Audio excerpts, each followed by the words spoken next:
तो ये है पिछली वीडियो का पार्ट नंबर 2 और इस वीडियो में हम आपको बताने वाले हैं आगे की कहानी के बारे में। यहां पर आप देख सकते हैं, आपको देखने को मिल जाएगा हमने हर टॉपिक के सामने यहां पे टाइम स्टैम्प दे दिया है और नीचे वीडियो के कमेंट सेक्शन में भी टाइम स्टैम्प मिल जाएगा। किसी को कोई पर्टिकुलर टॉपिक ही पढ़ना है तो टाइम स्टैम्प पे क्लिक करना, उस टॉपिक के ऊपर डायरेक्टली पहुंच जाओगे, कोई दिक्कत देने की जरूरत नहीं है। जी हाँ, पिछली वीडियो में हमने आपको बताया था कि जो लिबरल्स थे जिसको हम कह रहे थे जो न्यू मिडिल क्लास थी, किस तरह से वो न्यू मिडिल क्लास बड़े ही नीचे वाले स्तर से ग्रो होकर ऊपर आई थी एंड कैसे वो मिडिल क्लास जो थी, न्यू मिडिल क्लास जिसको हम कह रहे थे, किस तरीके से वो न्यू मिडिल क्लास अब आकर अपने राइट्स, अपने अधिकार मांगेगी।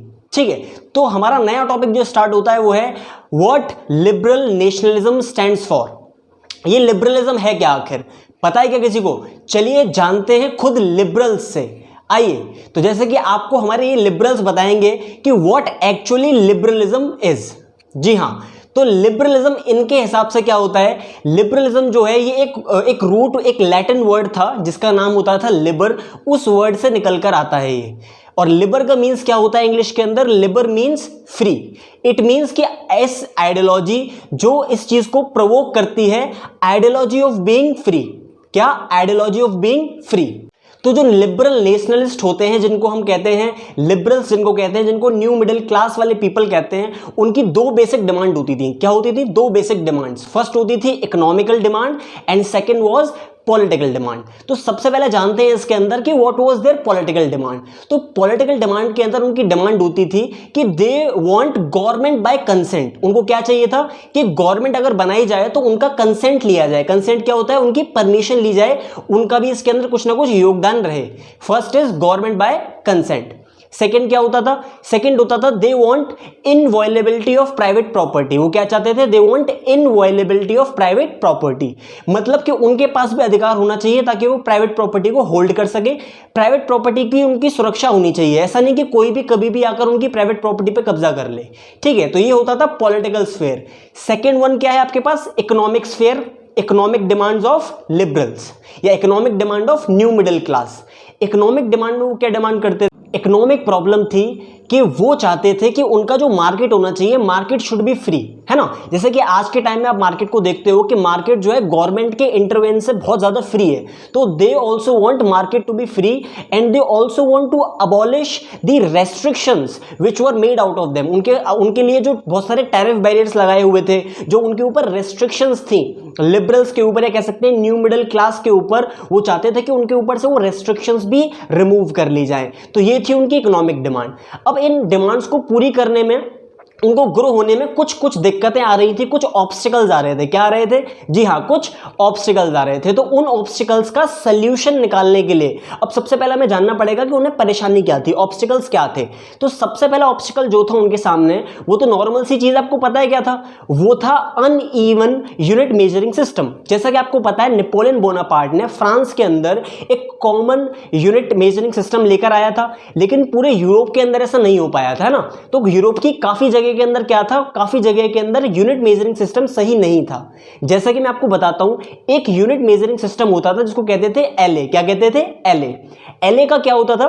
एलए के अंदर एक प्रॉब्लम थी। जो एलए था वो अलग अलग जगह पर, मतलब प्रशिया और अलग अलग, मतलब जर्मन स्टेट्स के अंदर भी, काफी अलग अलग जगहों के अंदर भी एक एलए इक्वल टू अलग संख्या होती थी। जैसे कि आज मान लेते हैं 1 किलोग्राम इक्वल टू 1000 ग्राम, है ना। 1 किलोग्राम इक्वल टू 1000 ग्राम।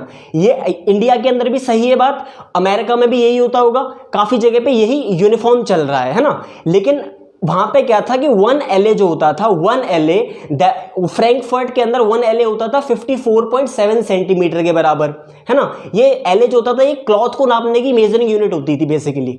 और मैंने आपको पता है फ्रैंकफर्ट के अंदर क्या होता था? फ्रैंकफर्ट के अंदर 54.7 और अलग जगह पे जैसे कि मेंस के अंदर क्या होता था? 55.1 सेंटीमीटर। तो कपड़े नापने का जो मेजरिंग यूनिट है LA, वो अलग अलग जगहों पर अलग अलग तरीके से काम कर रहा है। तो ये बहुत बड़ा ऑब्स्टिकल था, क्योंकि भाई कैलकुलेशंस करने के अंदर ही, है ना, कैलकुलेशंस करने में बहुत ज्यादा टाइम लग जाता था। तो it was one of the obstacle for them to, like it was a time consuming process. उसको टाइम लगता था, कैलकुलेशंस को मेजर करने में इन चीजों में टाइम जाता था। तो ये उनके लिए बहुत बड़ा एक डिसएडवांटेज था। टैरिफ बैरियर तो डिसएडवांटेज थे ही। टैरिफ बैरियर को सही करने के लिए टैरिफ बैरियर्स को सही करने के लिए उन्होंने एक चीज करी, उन्होंने एक कस्टम यूनियन बनाया अपना, जिस कस्टम यूनियन को बोला जाता था ज़ोल्वरीन। क्या कहते थे उसको ज़ोल्वरीन कहते थे। 1834 के अंदर, जी हाँ 1834 के अंदर ज़ोल्वरीन बनाया गया। ज़ोल्वरीन को इनिशिएट किसने करा सर? इन्होंने करा। किसने? इन्होंने। कौन? प्रशिया ने। प्रशिया ने इनिशिएट करा और काफी सारे जर्मन स्टेट्स जो थे उन्होंने उसके संग अपने साथ जोड़ लिया, मतलब काफी सारे जर्मन स्टेट्स जो थे जुड़ गए और प्रशिया ने इसको इनिशिएट करा था, मतलब स्टार्ट करा था। इसका मेन एम यही था कि ताकि सबके लिए जो ट्रेड है वो कॉमन बन जाए। बेसिक एम यही है कि सबके लिए जो ट्रेडिंग है वो कॉमन बन जाए और बहुत अच्छी तरह से ट्रेडिंग कर पाए ये लोग। ठीक है, इन्होंने टैरिफ बैरियर्स को भी रिमूव कर दिया था। और इसी के संग संग जो सबसे बड़ी प्रॉब्लम और एक और थी जो कि करेंसी की थी, कि भाई पहले हर जगह पे अलग अलग करेंसी चलती थी, तो उन्होंने क्या करा, 30 करेंसीज पहले चल रही थी और ज़ोल्वरीन के तहत 30 करेंसीज को कम कर 2 करेंसीज पर ला दिया था कि 2 ही करेंसी चलेंगी, 30 करेंसी नहीं चलेंगी। तो ज़ोल्वरीन का बेस्ट एडवांटेज ये भी बोला जाता है। अब तक सारी चीजें बहुत बढ़िया तरीके से चल रही थी, लेकिन बोलते हैं ना कि कभी ना कभी किसी न किसी चीज की नजर लग जाती है। तो नेपोलियन जो कि बाहर निकल चुका था, दुनिया के और देशों में जा चुका था, यूरोप के अलग अलग स्टेट्स में जाकर वहां पे कैप्चर करने की पॉलिसी अपना रहा था। तो वहीं पर क्या होता है, दुनिया के 4 सबसे बड़े बड़े देश, कौन 4 बड़े बड़े देश? ब्रिटेन, ऑस्ट्रिया, रशिया, है ना। कौन? ब्रिटेन, ऑस्ट्रिया, रशिया और प्रशिया। ये चारों देश क्या करते हैं, जो उस समय देश होते भी नहीं थे, स्टेट होते भी नहीं थे, देश वर्दी लाइक ये मुनार्क होते थे, इन लोगों ने क्या करा, ये सब लोग आपस में कलेक्टिव हुए और collectively they have defeated Napoleon in the war. और इन सब लोगों ने मिलकर क्या करा, नेपोलियन को हरा दिया। नेपोलियन को हरा दिया 1815 के अंदर। और नेपोलियन के हारने के बाद फ्रांस के अंदर conservatism, the spirit of conservatism जिसको बोला जाता है, कंजर्वेटिज्म की लहर दोबारा से फ्रांस के अंदर आ गई। कंजर्वेटिव्स कौन होते हैं? आपने क्लास 9th में इस चीज को पढ़ा हुआ है भाई बहनों, कि कंजर्वेटिव वो लोग होते हैं जो चेंजेस नहीं चाहते हैं, जो ग्रेजुअल जो चेंजेस बिल्कुल नहीं चाहते हैं, जो लोग चाहते हैं कि राजघराना बना रहे, ये किंगशिप रहे, जो ये चाहते हैं, है ना। तो कंजर्वेटिज्म की लहर से पूरा फ्रांस दोबारा से आने वाला था। अब इन 4 देशों ने हरा तो दिया, इन 4 देशों ने हराने के बाद क्या करा, वियना के अंदर इन्होंने मीटिंग करी। कहाँ मीटिंग करी इन्होंने? वियना के अंदर इन्होंने मीटिंग करी। वियना कहाँ पर है? ऑस्ट्रिया के अंदर है वियना। और ऑस्ट्रिया का जो चांसलर था उस समय ड्यूक मैटरनिक उस वियना की मीटिंग का हेड बनाया गया था, वाइस जो आपका वहां चांसलर था। तो उसके अध्यक्षता में वो मीटिंग हुई। उस मीटिंग के अंदर 4 चीजें बेसिकली करी गई। फर्स्ट चीज जो थी, सबसे मेन ऑब्जेक्टिव क्या था? मेन ऑब्जेक्टिव क्या था भाई? देखो आए हैं तो मेन ऑब्जेक्टिव क्या लेके आएंगे? नेपोलियन ने तो बैंड बजा दी थी बिल्कुल, तो ये अपना मोटिव लेकर आए हैं to undo the changes which are done by the Napoleon, कि नेपोलियन जी तुमने जो चेंजेस करे थे ना, ये सब लोग मिलकर, ये चारों मिलकर क्या करेंगे, उन चेंजेस को बदलने के लिए आए हैं। मतलब ये चाहते हैं, दे वांट टू रिस्टोर मुनार्की, ये दोबारा से मुनार्की लाना चाहते हैं, पर ये वैसी मुनार्की नहीं लाना चाहते, प्री रिवॉल्यूशनरी टाइम जैसी नहीं। ये इज्जत करते हैं नेपोलियन की। नेपोलियन ने जो चेंजेस करे हैं उसको ये सही मानते हैं। जैसा कि नेपोलियन ने 39 स्टेट्स का एक फेडरेशन बनाया था फ्रांस का, जिसको माना इन्होंने कि ये सही है। नेपोलियन ने जो भी अपनी ब्यूरोक्रेसी लाई थी, जो भी उसने अपना अच्छा सिस्टम बना दिया था आर्मी का, इन्होंने कहा, इन चारों देशों ने कहा कि ये बहुत अच्छा सिस्टम था और इस सिस्टम को हम चेंज नहीं करेंगे। बट हम चेंज क्या करेंगे, हम उस चीज को चेंज करेंगे जो भी लगता है कि भाई मुनार्की को खतरा बना सकती है, उस चीज को हम चेंज करेंगे। बोरबोन डायनेस्टी, जी हाँ बोरबोन डायनेस्टी, वही लुइस 16 वाली। तो बोरबोन डायनेस्टी को क्या करा इन्होंने, बोरबोन डायनेस्टी को इन्होंने रीस्टोर करवा दिया। क्या करवा दिया इन्होंने? रीस्टोर कर दिया। उन्हें बुलाया भाई बोरबोन किंग्स को कि आ जाओ बोरबोन किंग्स, तुम पर पहले तो संभला नहीं था, अब दोबारा से तुमको दे रहे हैं, अब तो संभाल कर रख लेना, पहले तो तुमने नाम डुबा दिया था, अब तो संभाल लेना। तो उन चारों देशों के बड़े बड़े अध्यक्षों ने क्या करा, दोबारा से बोरबोन किंग्स को क्या करा, उनकी सत्ता वापस लौटा दी और उनसे कह दिया कि भाई अब संभाल के रखना इस देश को, फ्रांस को। ठीक है, अब खुद समझो भाई, फ्रांस जो है, फ्रांस अकेला ही नेशन स्टेट उभर के निकलने वाला था, है ना। तो इस समय बाकी अड़ोसी पड़ोसी देश को ऐसा करना जरूरी था। क्यों? क्योंकि अगर फ्रांस अगर खुद में इंडिपेंडेंट रिपब्लिक डेमोक्रेटिक बन जाएगा तो और देश के लोग भी उनके देश के अंदर हलचल कर सकते हैं। बगल वाला, जैसे बगल के बच्चा अगर कहीं डांसर बनने निकल गया है तो भाई उसको पकड़ लो, कहीं तुम्हारा बच्चा भी ना बोलने लग जाए मैं भी डांसर बनूंगा, मैं भी क्रिकेटर बनूंगा। इसीलिए तो फ्रांस में इसीलिए इन लोगों का ज्यादा इंटरेस्ट देखने को मिल रहा था। ठीक है। इसी के साथ क्या होता है, जो भी टेरिटरीज नेपोलियन ने एट द टाइम एनेक्स करी थी देशों की, मतलब और जगहों की जो भी टेरिटरीज नेपोलियन ने अपने टाइम में वॉर के अंदर जो कब्जा करी थी, उन टेरिटरीज को वापस दिया जाना था। जैसे कि क्या हुआ, मतलब एक लॉकआउट बना दिया गया। जैसे कि आप देख सकते हो इस फिगर के अंदर, मैं आपको दिखाता हूं कि ये उस टाइम का फ्रांस है। फ्रांस के इर्द गिर्द कुछ इस तरह के देश बना देने हैं। क्या करना है, फ्रांस के आसपास कुछ इस तरह के देश बना देने हैं ताकि फ्रांस कभी भविष्य के अंदर भी अपने आप को एक्सटेंड करने की कोशिश ना करे। क्या करना है, फ्रांस के आसपास कुछ इस तरह के देश बना देने हैं जिससे कि फ्यूचर के अंदर भी फ्रांस कभी कोशिश ना करे कि वो अपने आप को एक्सटेंड कर ले। जैसे कि देखेंगे यहां पर कि फ्रांस होगा आपका, फ्रांस के इधर साइड क्या करेंगे, यूनाइटेड किंगडम ऑफ नीदरलैंड बनाया जाएगा। United Kingdom of Netherland, United Kingdom of Netherland. और इस यूनाइटेड किंगडम ऑफ नीदरलैंड के अंदर आपका प्रेजेंट डे बेल्जियम भी उस टाइम पे मिला हुआ था, बाद में आगे जाके अलग हो जाएगा वो, है ना। पर इस टाइम तक यूके ऑफ नीदरलैंड के अंदर आपका बेल्जियम भी शामिल है, ठीक है। और क्या क्या हरकतें करी है इन्होंने, बहुत सारी चीजें करी है। जैसे कि जेनोवा वाला जो पार्ट है, क्या करा है उसका, जेनोवा वाला पार्ट जो है इन्होंने दे दिया है पीडमोंट को, ठीक है। इसी के संग संग क्या करा है इन्होंने, रशिया को कंट्रोल मिल गया है पोलैंड का, और सैक्सोनी पे भी कंट्रोल हो गया है प्रशिया का। इसी के संग संग मतलब काफी सारी ऐसी जगहों के कंट्रोल दे दिए गए थे ताकि फ्रांस कभी आगे जाकर भविष्य में अपने आप को एक्सटेंड करने की कोशिश ना करे। तो that was treaty of Vienna, that was the objective of treaty of Vienna. अगर क्वेश्चन आता है ट्रीटी ऑफ वियना के ऊपर तो आप पूरी स्टोरी इसके ऊपर लिख सकते हैं, क्या किया, कब किया, कैसे किया और क्या क्या ऑब्जेक्टिव्स थे, ठीक है। चलिए अब बात आएगी दी रिवॉल्यूशनरीज की। जी हाँ, अब आप जानोगे कि भाई रिवॉल्यूशनरी क्या होते हैं। रिवॉल्यूशनरी वर्ड पहले सुना ना भारत में, कौन होते हैं रिवॉल्यूशनरी? सर हम तो जानते हैं रिवॉल्यूशनरी का मतलब होता है क्रांतिकारी। जैसे कि भारत की जब हम बात करते हैं तो रिवॉल्यूशनरी का नाम आता है चंद्रशेखर आजाद, भगत सिंह, सुभाष चंद्र बोस, क्रांतिकारी। आंख बंद करके जब हम बोलते हैं नाम भगत सिंह तो दिल में उम्मीद आ जाती है भाई, नेशनलिज्म वाली फीलिंग आ जाती है। तो इसी तरीके से जब आप देखोगे कि भाई फ्रांस जो था पहले रिपब्लिक था, फिर आपके कौन आए, ये 4 देश आए, इन्होंने दोबारा से क्या ला दिया, कंजर्वेटिज्म ला दिया आफ्टर 1815।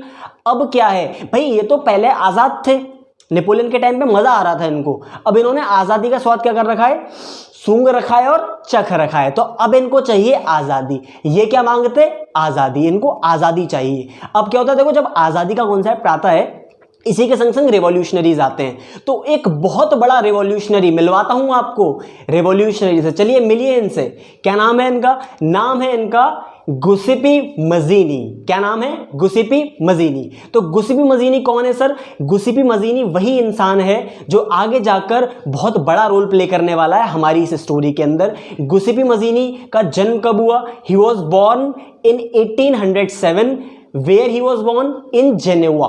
कहां पर, जेनेवा के अंदर जन्म हुआ था किसका, गुसिपी मजीनी का। गुसिपी मजीनी जो था जब ये थोड़ा यंग हुआ तो गुसिपी मजीनी ने एक सीक्रेट सोसाइटी, अब सीक्रेट सोसाइटी क्या होती है, सीक्रेट सोसाइटी मतलब होता है ऐसी सोसाइटी कि भाई पहले तो अलाउ नहीं कर रखा ना कंजर्वेटिव्स ने कि कोई आप सोसाइटी बनाओ, कोई ग्रुप बना लो, है ना। तो अब जो सोसाइटी बनाई जाएगी, एक हो जाएंगे जब लोग, जैसे मान लेते हैं इंडिया में आज़ादी नहीं है, मान लो लोगों का इकट्ठा होने की, ग्रुप बनाने की, पहले नहीं थी ना। तो जो ग्रुप बनाए जाएंगे, जैसे चंद्रशेखर आजाद, सुभाष चंद्र बोस, राजगुरु, सुखदेव, इन्होंने जो ग्रुप बनाए सीक्रेट सोसाइटी है।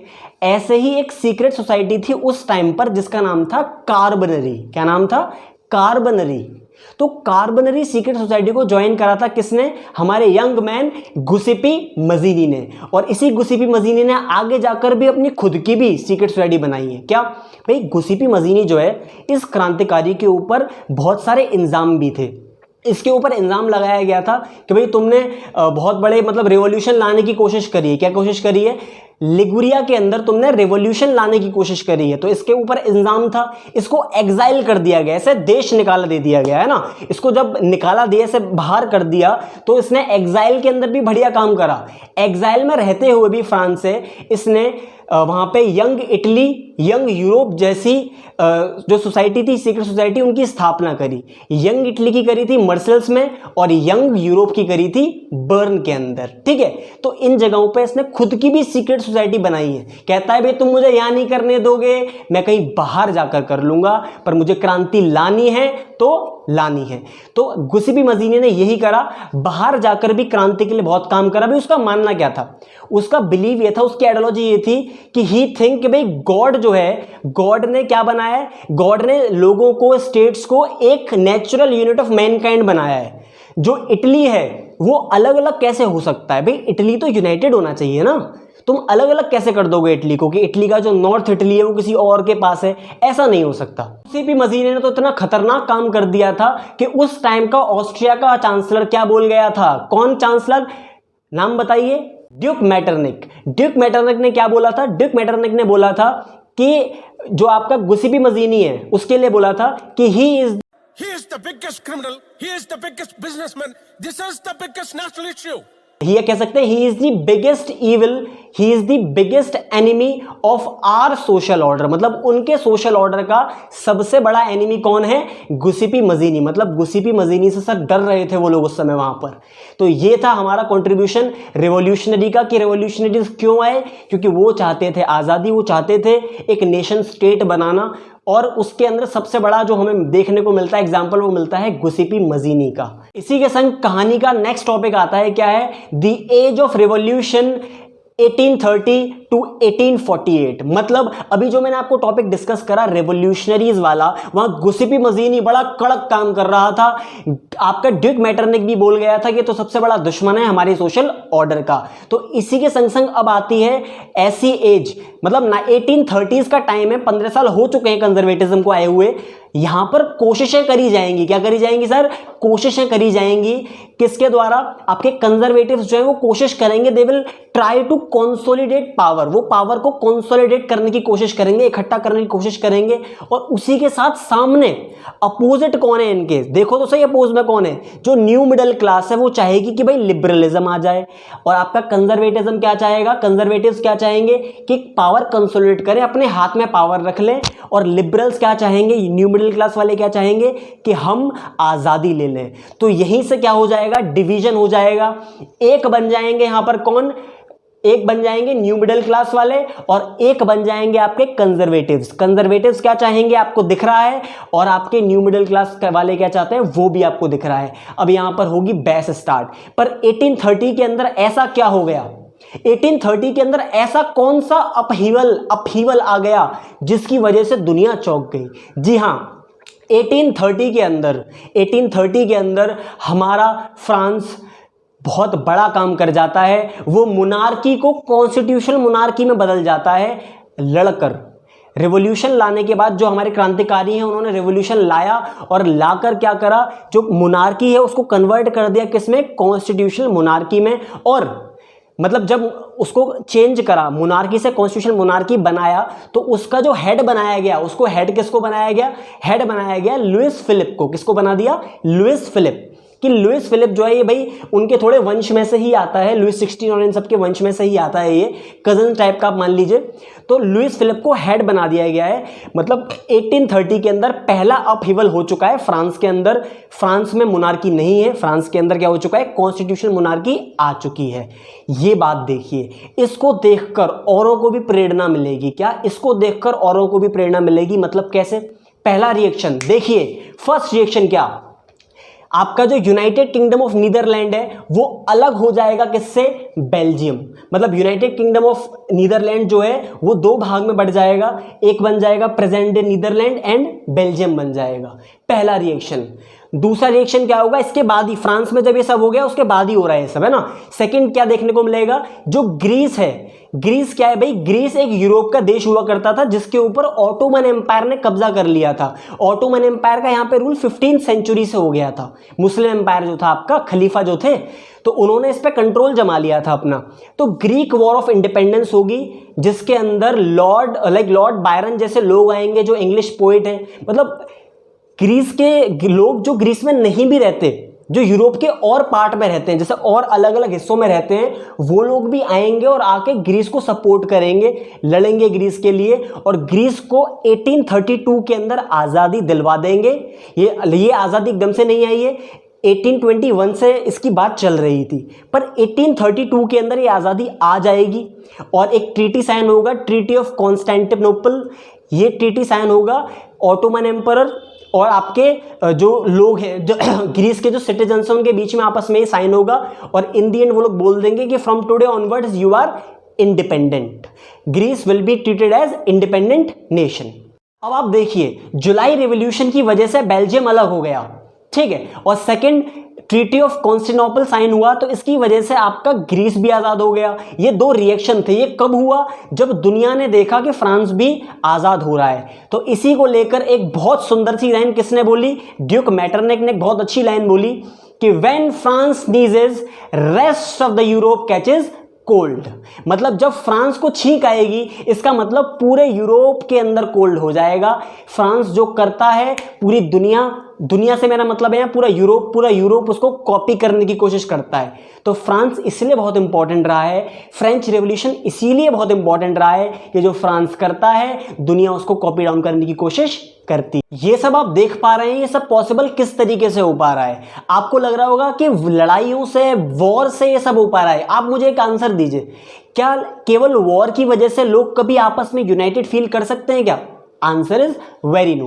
बिल्कुल लोग कनेक्ट नहीं कर पाएंगे अपने आप को वॉर के जरिए। तो लोग जो थे वो किस तरीके से आपस में कनेक्टेड रहे? तो इसका आंसर है बिकॉज ऑफ रोमांटिसिज्म। किसकी वजह से? रोमांटिसिज्म की वजह से। अब क्वेश्चन दिमाग में आएगा कि व्हाट इज रोमांटिसिज्म? रोमांटिसिज्म क्या है? Ideology of being romantic thinker. मतलब यहां पर उस टाइम के बहुत सारे आर्टिशंस, बहुत सारे पोएट्स, बहुत सारे song writers, song composer, artist, painters, composers, उन सबका मानना था कि लड़ाई से ही केवल कुछ काम नहीं होगा। हमें क्या करना पड़ेगा? हमें अपने देश के लिए प्यार जताते हुए हमें क्या करना पड़ेगा? फोक सॉन्ग्स लिखने होंगे, फोक पोइट्रीज लिखनी होंगी, फोक स्टोरीज लिखनी होंगी, जिससे लोगों के अंदर आए कि भाई हम इस देश के नागरिक हैं। मतलब उस टाइम के बहुत सारे जर्मन जो आपके थिंकर्स थे, जर्मन थिंकर्स जो थे उस टाइम के बहुत सारे, जैसे कि कैरोल केरपिंस्की थे और भी बहुत सारे जो थिंकर्स थे, उनका मानना ये था कि हम किस तरीके से लोगों को कनेक्ट कर सकते हैं। लोग कैसे कनेक्ट हो सकते हैं? जैसे गाना आता है, मेरे देश की धरती सोना उगले उगले हीरे मोती, तो हम जान जाते हैं भाई ये जो गाना है ये मेरे देश के लिए लिखा हुआ है और ये गाने पे मुझे बहुत एक्साइटेड फील करता हूँ। कुछ पोएट्री, कुछ पेंटिंग्स देखकर, जैसे कि ये पेंटिंग आप देखिए, इन पेंटिंग्स को देखकर क्या होगा? हमें फील होगा कि भाई ये पेंटिंग तो मेरे देश की है, ये मेरे लिए लिखी हुई है पेंटिंग, बनाई हुई है पेंटिंग। तो इसी तरीके से उस टाइम के जो आर्टिस्ट थे उनका मानना था कि रोमांटिसिज्म से हम लोग बहुत ज़्यादा कलेक्टिव आइडेंटिटी क्रिएट कर पाएंगे। मतलब ऐसा कुछ बना दिया जाए, ऐसा कुछ कंपोज कर दिया जाए जिसको देखने के बाद ही हमारे यहाँ का जो इंसान है वो कहे कि यार मैं तो इस देश का हूँ। उस टाइम पर रोमांटिसिज्म के अंदर आपकी वर्नेकुलर लैंग्वेजेस भी आती थी। एग्जाम्पल पोलैंड का बहुत ज़्यादा फेमस होता है इस बारे में। आप ये पोलैंड देखिए, तो उस टाइम पे क्या था कि पोलैंड का काफ़ी सारा एरिया रशिया ने ऑक्यूपाई कर रखा था, काफ़ी सारा एरिया उसका आपका प्रशिया ने ऑक्यूपाई कर रखा था एंड काफ़ी एरिया ऑस्ट्रिया ने भी ऑक्यूपाई कर रखा था। रशिया ने तो यहाँ तक कर दिया था कि रशिया ने उनके स्कूल से, पोलैंड के स्कूल से क्या करा था, मतलब पोलैंड तो बिल्कुल ख़त्म हो गया ना, तो रशिया ने क्या करा था कि वहां पे पोलैंड के अंदर क्या करा, पोलैंड की जो लैंग्वेज होती थी पोलिश लैंग्वेज, उसको फोर्स आउट कर दिया स्कूल के अंदर से। मतलब स्कूल्स के अंदर से उस लैंग्वेज को बाहर निकाल दिया। पर वहां के जो आपके बिशप थे, जो चर्च में जो बैठते थे, उन लोगों ने ऐसा नहीं होने दिया। उन्होंने अपनी वर्निकुलर लैंग्वेज को पकड़ कर रखा और इसी की वजह से आगे जाके पोलैंड, मतलब उन्होंने अपनी पोलिश लैंग्वेज को यूज करा एज अ वेपन, एक वेपन की तरह यूज करा रशिया से लड़ने के लिए। तो ये बहुत अच्छी चीज उन्होंने करी। तो रोमांटिसिज्म का बहुत बड़ा रोल प्ले होता है कभी भी रिपब्लिक या डेमोक्रेटिक बनने के लिए, आजादी को पाने के लिए, जो कि पोलैंड का केस यहाँ पे बहुत बेस्ट केस है, जिसको आगे जाके इटली, जर्मनी ने भी किया। इसी के संग कहानी में एक और चीज बहुत इंपॉर्टेंट आती है कि 1830s के बाद वाला जो टाइम था, जो एज ऑफ रिवॉल्यूशन जिसको हम बोल रहे हैं, वो एज ऑफ रिवॉल्यूशन बहुत इंजॉयबल नहीं था सर। उसके अंदर बहुत ज़्यादा परेशानियां भी उस टाइम के लोगों ने झेली थी।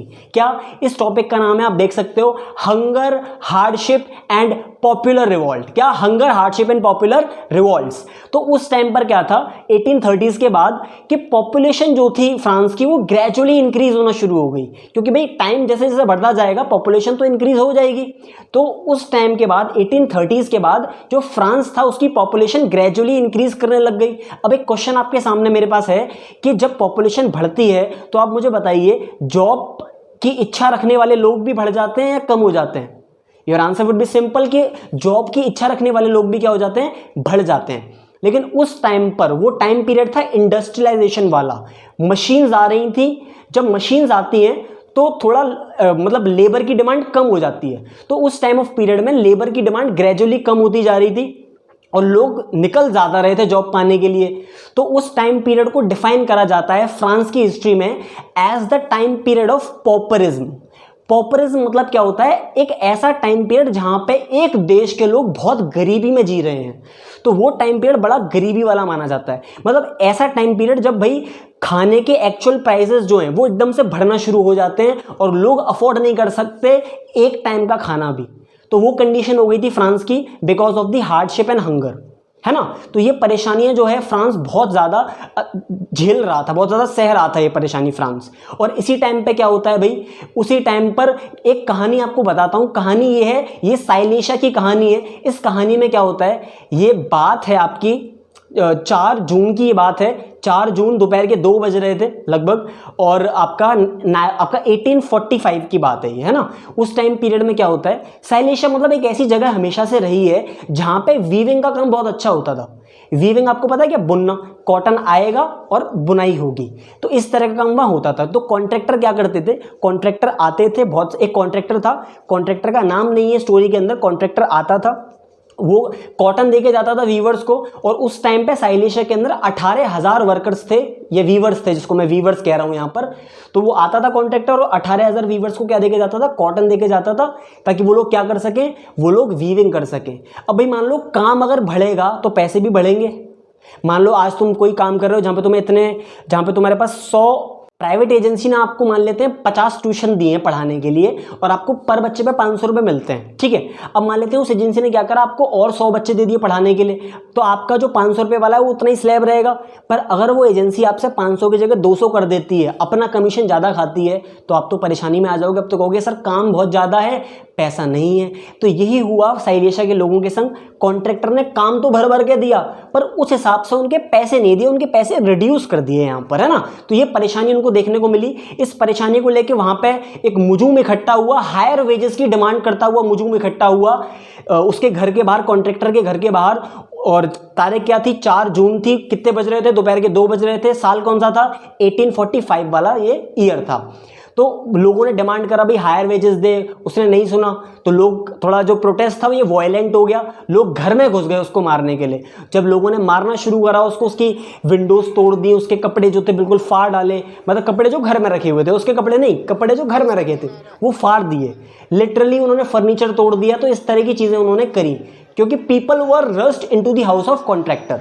अब कॉन्ट्रैक्टर तो बेचारा बचकर निकल गया, बगल के गांव में जाके बेचारा ये छुप गया। लेकिन बगल के गांव ने मना कर दिया कि ऐसे इंसान को, जी हाँ, ऐसे इंसान को हम अपने यहाँ शरण नहीं देंगे। और उन्होंने मना कर दिया। वापस बेचारे को साइलेशिया आना पड़ा। और साइलेशिया जब वो लौट कर आ रहा है तो आर्मी लेकर आया साथ में, और आर्मी ने क्या करा, उस कॉन्ट्रैक्टर को बचाने के चक्कर में उस आर्मी ने 11 वीवर्स की मौत कर दी, उनको मौत के घाट उतार दिया। तो ये साइलेशिया की स्टोरी थी। मतलब ये तो एक साइलेशा की स्टोरी बता रहा हूं आपको, पूरे फ्रांस के हर जगह पर ऐसी स्टोरीज आ रही थी देखने के लिए। मतलब फ्रांस की जो हालत थी खस्ता होती जा रही थी, दिन पे दिन परेशान हो गए थे फ्रांस वाले। इसी में क्या होता है, टाइम पीरियड आता है 1848 का। 1848 के अंदर people rushed out in Paris में लोग बाहर आ जाते हैं, जो कि शहर है वहां पर। तो जब पेरिस में लोग बाहर निकल कर आ जाते हैं तो पेरिस में लोग परेशान हो जाते हैं, पेरिस में लोग मारना शुरू करते हैं, प्रोटेस्ट करते हैं, हंगामा करते हैं, रेवोल्यूशन करते हैं। और इन दी एंड आपका जो हेड था कॉन्स्टिट्यूशन मोनार्की का, लुइस फिलिप, उसकी जान को खतरा हो जाता है and he had to flee, उसको देश छोड़कर भागना पड़ता है। इसी की मदद से क्या होता है भाई, देखो देश छोड़कर लुइस फिलिप चला गया, तू चला जाएगा, मैं भी चला जाऊंगा। चले जाने से क्या होता है, अब देश को संभालना तो है ही। अब कुछ बड़े बड़े लोग सामने आएंगे, रेवोल्यूशनरी सामने आएंगे, देश की सत्ता को संभालेंगे और नेशनल असेंबली को प्रोक्लेम कर देंगे दोबारा से कि अब ये बन चुकी है क्या, अब बन चुकी है रिपब्लिक। पहला point, national assembly was proclaimed as republic, है ना। सेकेंड काम क्या करेंगे भाई, राइट टू वर्क देंगे। काम नहीं है, काम नहीं है, काम दे दो बस। थर्डली क्या करेंगे, एम्प्लॉयमेंट वर्कशॉप्स लगाएंगे ताकि लोगों को काम मिल सके। एंड लास्टली लोग क्या करेंगे, लास्टली ये लोग यूनिवर्सल मतलब कह सकते हैं सफरेज देंगे, suffrage to all the men above age of 21 years. मतलब अभी भी औरतों को अधिकार नहीं दिया गया, केवल आदमियों को अधिकार है, वो भी 21 एंड अबव। तो ये पूरी कहानी थी आपकी hunger, hardships and popular revolt in France. इसी के साथ हम मिलेंगे आपको अपनी नेक्स्ट वीडियो के अंदर, जो कि हमारा पार्ट 3 होगा, जहां पर हम सबसे विशालकाय चैप्टर को खत्म कर देंगे। चैप्टर का नाम है the rise of nationalism in Europe.